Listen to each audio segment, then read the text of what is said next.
Well, Colorado's Attorney General is trying to pause that major merger between the grocery giants Albertsons and King Soopers. Phil Weiser says it's not good for shoppers or workers for that matter. So joining our discussion today is 9 News legal analyst Whitney Traylor.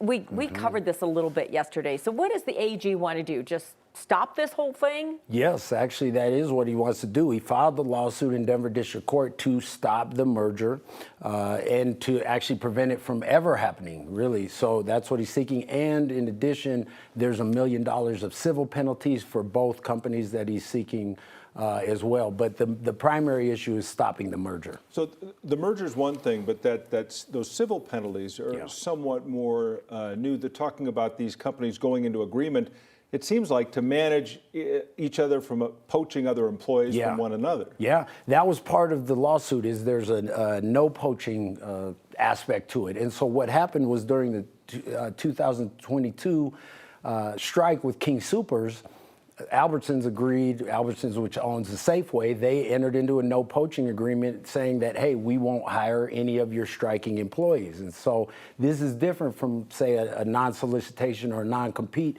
that an employer has with an individual employee. Here you have two companies saying, we won't hire your people, which makes it difficult right on the strike.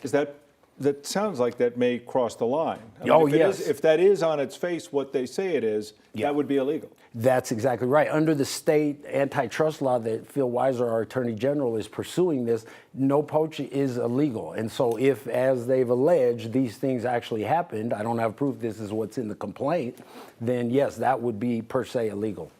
So how are the companies responding at this point? I mean, and we're also talking about workers that have unions too. This is a little thicker, complicated.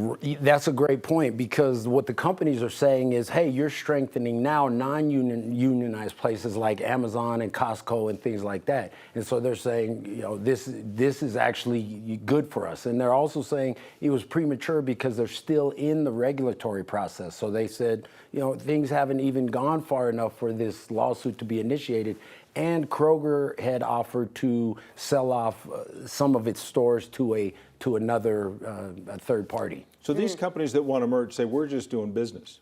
This is free commerce. This is we're doing what's best for us, both businesses, by merging. And then when do you cross over and you get into where monopolistic problems arise? Like, how do you know when you cross that line?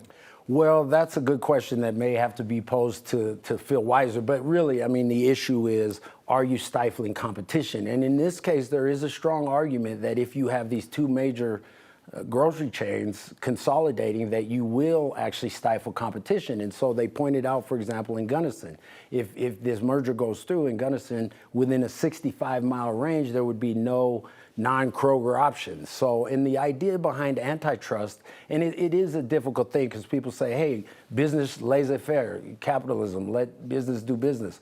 But with the antitrust idea, if you have just one company, then the customer service can go down. There's no regulation on prices. And so it really is about the consumer, because right now it's known that King Soopers and Safeway monitor each other's prices and you see act accordingly. But what do you think in the eyes of the legal system is more important? Is it that tomatoes, they can establish what tomatoes cost, or is it also have to do with workers and what workers are paid and aren't paid? Well, I think the idea is mostly around the consumers, but I think Phil Weiser is making that argument that, hey, this is also impacting the workers. And that's where the defendants are coming back and saying, well, this will actually strengthen these non-unionized folks. So, but the idea is primarily to protect the consumers. And it makes sense because there's a lot of data when companies consolidate and there's no competition. I mean, that's the idea, is that this country's fostered and founded on competition, because that does ultimately give us the lowest prices as consumers. This is all on hold now. With these lawsuits, none of this is going to take place until it's been adjudicated one way or the other or settled. Yes, exactly right. And that could be, I don't know how long that could be, but the companies are really committed to making this happen. So, and we see this all the time with Google and the DOJ, and the DOJ is really going after these poaching agreements, and they're saying that, yes, this is a criminal violation.